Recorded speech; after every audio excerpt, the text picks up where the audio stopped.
E enfim, chegou o dia. A gente veio responder para vocês. Após inúmeras perguntas nesse sentido aqui nos comentários, a gente vem trazer a resposta para você em um vídeo completo. Afinal, o idoso, ele pode vender os seus bens, o seu patrimônio? Quais os impedimentos? Ele pode casar? Qualquer idade? Qual o regime de comunhão de bens? Tudo isso a gente vai responder para você agora nesse vídeo. Se você for novo por aqui, seja muito bem-vindo ao INSS Sem Segredo, o canal exclusivo de assuntos previdenciários, ou seja, para você aposentado e pensionista e também idosos do Brasil. Aqui a gente só fala de direitos e deveres para você, idoso do Brasil e beneficiário do INSS. Então seja muito bem-vindo, se inscreva no canal, ative o sininho de notificação que eu garanto para você que você vai gostar muito. Se for possível deixar aquele joinha já agora, ajuda muito a gente a espalhar esse bom conteúdo que tanta gente pediu e a gente preparou com muito carinho aqui para você. Conta aqui para mim, deixa aqui nos comentários de qual local você está nos assistindo, qual a cidade, qual estado você está nos assistindo. É muito importante a gente saber essa informação para poder te orientar com benefícios locais também. A gente quer sempre se aperfeiçoar aqui no canal para te atender da melhor forma possível. Primeira coisa que a gente tem que saber e que muita gente aí faz confusão: quem é considerado idoso no Brasil? Olha lá, vamos saber a resposta agora. É considerada idosa a pessoa com 60 anos ou mais. Então completou 60 anos, dali para frente você é considerado idoso. E esse é o público que a gente trabalha aqui nesse canal, visando informar pessoas idosas e também beneficiários do INSS, que geralmente são idosos também. Respondido isso, agora você já sabe quem é idoso, vamos às questões. Como fica a venda de um bem, do patrimônio de um idoso? Existe algum impedimento? Os filhos podem impedir? Olha só, vender um apartamento ou uma casa é uma transação que tem muitos detalhes e pode gerar bastante dúvida na hora de fazer essa negociação, principalmente quando o dono é uma pessoa já da terceira idade. Mas o idoso pode vender o imóvel? Até que idade ele pode realizar essa transação? Existe algum limite na lei? A resposta é simples e objetiva. Vamos direto ao ponto. O idoso pode vender um imóvel ou qualquer bem? Sim, ele pode, tá? Então, o idoso pode sim vender os seus bens, o seu patrimônio. Mas assim, tudo, ele pode doar, pode fazer o que ele quiser? Não é bem assim. Vou mostrar para vocês. Pode vender? Pode.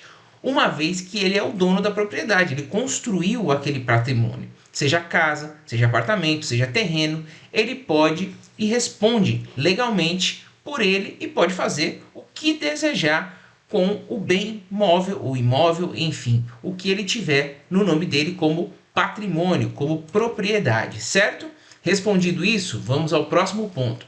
O Código Civil, no seu artigo 426, ele assegura: não existe herança de pessoa viva. Então aquele filho que fica ali de olho, olha, meu pai não pode vender porque eu vou herdar isso, não existe herança de pessoa viva. Está no artigo 426 do Código Civil, você pode procurar aí.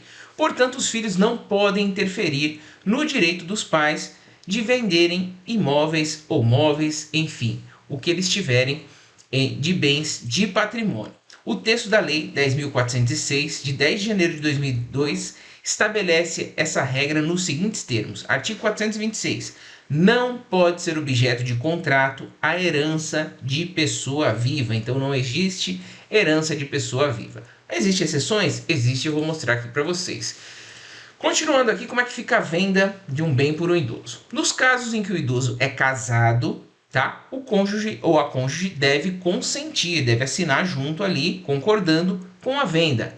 Esse é um impedimento, mas os filhos não, porque o dono de acordo com o regime de comunhão de bens, às vezes o cônjuge também é dono daquele bem, então ele tem que anuir, ele tem que consentir com aquela venda, tá? Essa é a única objeção que a gente tem nesse sentido.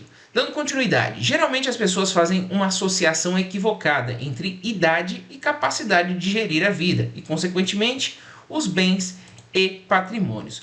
Mas nada é mais ultrapassado do que isso hoje, com a qualidade de vida e a longevidade sem realidade e a prioridade na vida de todos nós. É importante ter atenção a este ponto, pois o idoso pode vender o seu imóvel e ainda assim, se ele for coagido pelos filhos ou outros membros da família por ter feito isso, ou não ter podido ter feito essa venda, né, não ter tido a liberdade de fazer o uso do seu patrimônio, esse ato ele configura crime punível com reclusão de 6 meses até 1 ano e multa, como destacado no artigo 96 do Estatuto do Idoso. Olha as ferramentas que a gente tem aqui. Ó. Artigo 96. Discriminar pessoa idosa impedindo ou dificultando seu acesso a operações bancárias, meio de transporte, ao direito a contratar ou por qualquer outro meio um instrumento necessário ao exercício da cidadania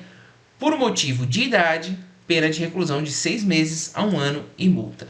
Na mesma pena, incorre quem desdenhar, humilhar, menosprezar ou discriminar a pessoa idosa por qualquer motivo. E a pena será aumentada de 1/3 se a vítima se encontrar sob cuidados ou responsabilidade desse agente. Na verdade, ali um cuidador, um tutor, que eu já vou explicar para vocês também o que é isso. Então, uma pessoa, por exemplo, com mais de 80 anos, né, que já está com uma idade mais avançada, 20 anos para frente de quando se tornou idoso, pode vender o imóvel? Pode também, mas há casos em que ocorre a influência de terceiros. Então, respondendo à pergunta de vocês, pode vender? Pode, mas há casos em que ocorre a influência de terceiros. Quais casos são esses, Fernando? Vamos explicar melhor no tópico seguinte para vocês. Alternativas, tá? O que você pode fazer? Você pode fazer um testamento, tá? Aqui, no testamento, se você quiser reservar algum bem, tá? Você idoso, você pode fazer um testamento. O testamento não é um documento obrigatório, tá? Então, por exemplo, faleceu, tinha um patrimônio, vai fazer o processo de inventário. Se tinha um testamento, facilita, tá? Facilita bastante, porque já deixou destinado para quem você queria. Contudo, mesmo com a existência de um testamento, somente 50% dos bens poderão ser transmitidos, ou seja, deixados de herança por intermédio deste documento à pessoa que você desejar, tá? Então, quando se tem um testamento, você só pode dispor de 50% do seu patrimônio para quem você desejar ali naquele testamento.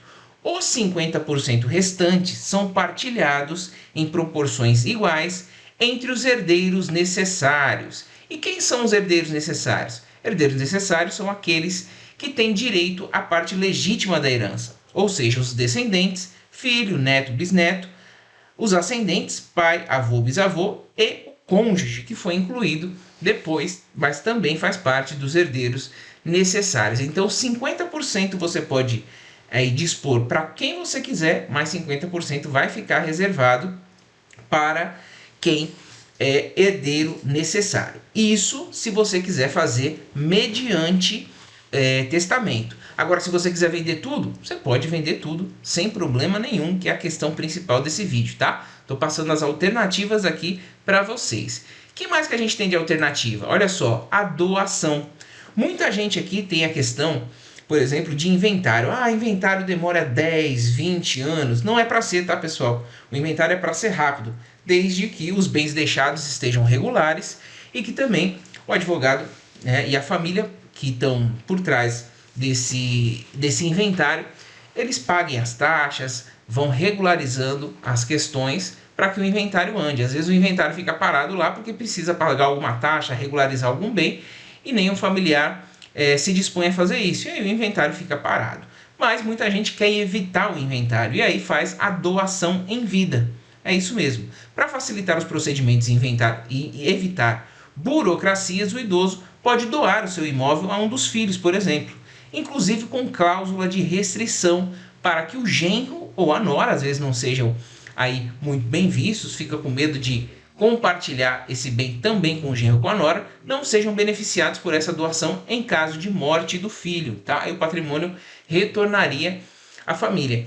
Então o que acontece? Você pode doar e inclusive colocar uma cláusula de restrição, caso aí o genro ou a nora você não queira que sejam beneficiados. Há essa possibilidade, sim. Porém, vamos lá, tem que ter cuidado na doação também. Como já falamos aqui, a doação em vida de um imóvel ao filho, por exemplo, pode evitar que esse bem faça parte de um processo burocrático que surge a partir do inventário e também diminuir a possibilidade de discórdia entre os herdeiros depois da morte. Contudo, é preciso ponderar bastante quanto a essa possibilidade. Por quê?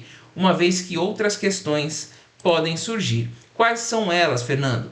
É um caminho sem volta. Essa é a primeira. Olha só. Uma vez que a doação é feita, ela não admite arrependimento. Então, fez a doação, você não vai mais poder reaver aquele bem. Portanto, é preciso ter convicção de ser esse o melhor caminho a seguir e que ele realmente representará o benefício desejado, ou seja, o fim que você quer para aquele bem, para deixar para o seu filho, para deixar, enfim, para quem você queira nessa doação.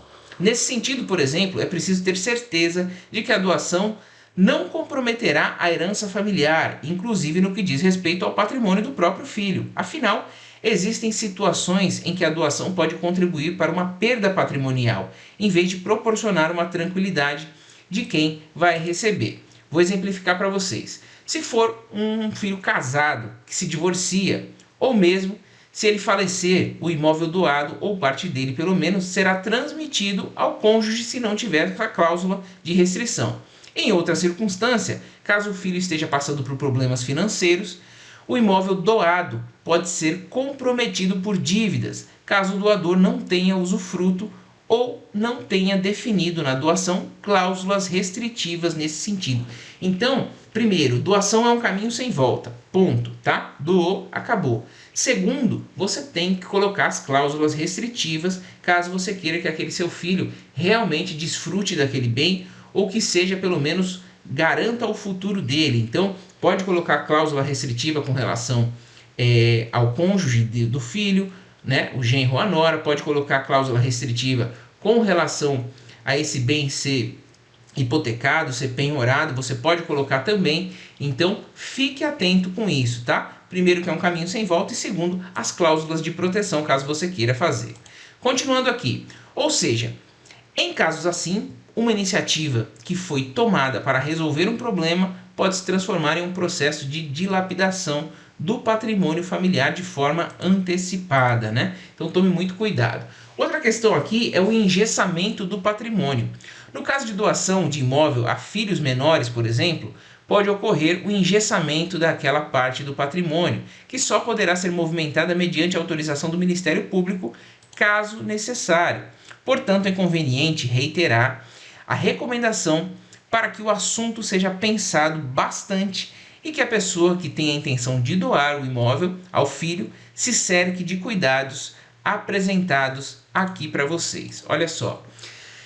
Vamos falar agora sobre a interdição do idoso, tá? O que é a interdição do idoso? Nós já vimos aqui que não há o que considerar sobre até a que idade o idoso pode vender o imóvel. Ele pode vender até qualquer idade, a partir do momento que ele completou 60 anos, ele pode vender, se tornou idoso, pode vender em qualquer idade. Havendo a capacidade de negociar, a idade não entra como um fator de impedimento. Então, tem que ter capacidade de negociar, capacidade para os atos da vida civil. Então, se aquele idoso já não tiver mais essa capacidade, tiver com algum problema que comprometa aí os atos da vida civil, aí a coisa muda um pouco de figura. Olha só. Então, quando o idoso não pode vender um imóvel, bom, isso acontece quando o mesmo perde a capacidade de discernir, seja problemas de saúde ou por ocorrência que o limite, né? Alguma outra doença que possa limitá-lo. Olha só, essa medida está estabelecida no Código Civil, mais especificamente no artigo 747. A interdição do idoso pode ser promovida pelo cônjuge ou companheiro, ou seja, ele vai responder pelo idoso, tá? Cônjuge ou companheiro, pelos parentes ou tutores, tá? Pelo representante da entidade que se encontra abrigado. Então, aquele idoso que está por alguma entidade, ele pode ser representado por aquela entidade, né? Às vezes a família deixou ali na entidade. Pelo Ministério Público também. E aqui, parágrafo único, a legitimidade deverá ser comprovada por documentação que acompanha a petição inicial, ou seja, o comprovante de que aquele idoso realmente não tem mais condições de responder pelos atos da vida civil, ou seja, ele não pode transacionar, ele não pode negociar o patrimônio, que ele pode fazer alguma besteira com relação a isso. E aí entra as pessoas que podem representá-lo. Isso é a interdição do idoso. Ele não vai mais poder vender, ele vai estar representado por alguém. Esse rol que eu falei para vocês é legítimo para representar. Geralmente vai ser o cônjuge ou vai ser algum filho. Geralmente os escolhidos são esses, ou algum neto, a depender da idade do idoso. Por estarem mais propensos a doenças degenerativas, como a demência, o mal de Alzheimer, tende-se a pensar na interdição apenas para idoso. Mas muitos jovens também passam por problemas mentais e emocionais que os limitam igualmente na sua capacidade de agir, raciocinar e conviver. Dessa forma, é preciso muito cuidado e ética ao realizar negociações de venda de imóvel, independentemente da idade de vender, né? Seguir todos os passos estabelecidos para uma venda legal garante a satisfação de ambos os lados. Então é bom ver, tá? E aí a gente tem a questão do pródigo. Você sabe o que é pródigo? Eu vou responder aqui para vocês. Pródigo é aquele que dilapida seus bens de forma compulsiva. É considerado uma doença também. É a pessoa que gasta imoderadamente seu dinheiro e os seus bens, comprometendo o seu patrimônio. Aquela pessoa, por exemplo, viciada em jogo, né? Aposta todo o patrimônio, não fica com nada, está perdendo tudo e a família está vendo que a pessoa não está gastando em benefício próprio, ela está torrando ali o patrimônio. Por esse motivo, os pródigos são considerados relativamente incapazes e, portanto, podem também ser interditados judicialmente. De acordo com o artigo 1782 do Código Civil, a interdição do pródigo só o privará de, sem curador, emprestar, transigir, dar quitação, alienar, hipotecar, demandar ou ser demandado e praticar, em geral, os atos que não sejam de mera administração, tá?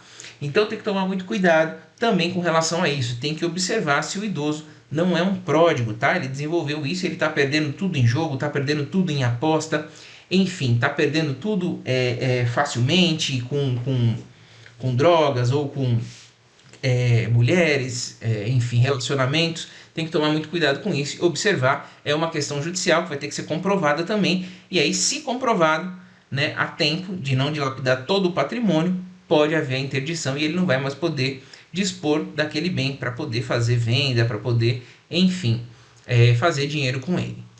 Casamento de idoso é uma questão também muito perguntada aqui e faz parte também do que a gente está falando. Quem optar por casar após os 70 anos de idade deve aderir à separação obrigatória de bens, tá? É obrigatório, não tem como casar a partir de 70 anos em outro regime, conforme prevê o Código Civil. Esse tipo de regime de bens exige que os cônjuges façam um pacto pré-nupcial em cartório, estabelecendo que os bens de ambos são incomunicáveis, ou seja, não se misturam. Cada um entrou no casamento com um bem, né, e vai continuar com seus bens em caso de separação e até em caso de morte. Ou seja, mesmo após o casamento, continuam pertencendo apenas a quem já pertenciam antes dessa união. Continuando aqui sobre o casamento do idoso, quem optar por casar após os 70 anos de idade tem que aderir obrigatoriamente, tá? A esse regime de bens de separação total, tá? Então, é isso, pessoal, que a gente queria passar aqui hoje, respondendo, fazendo um apanhado geral. A gente trouxe aqui tudo para vocês, as hipóteses em que, regra geral, o idoso pode sim vender o seu patrimônio como ele quiser, porque não existe herança de pessoa viva, correto? E aí as exceções a gente colocou, no caso de interdição, no caso do pródigo, no caso de casamento, são algumas exceções que acontecem, mas a regra é, o idoso pode sim construir o patrimônio, ele tem todo o direito de vender e desfrutar daquele patrimônio, que às vezes era um investimento, né? Não necessariamente você quer deixar para os seus herdeiros, tá bom? Então, se ainda for com dúvida, pode deixar aqui nos comentários, você que é inscrito no canal, que a gente vai responder aqui. Se não é inscrito ainda, inscreva-se agora, ative o sininho de notificação e deixe sua dúvida que a gente vai sempre estar aqui para te ajudar. Eu agradeço muito sua audiência, um forte abraço e até o próximo INSS Sem Segredo.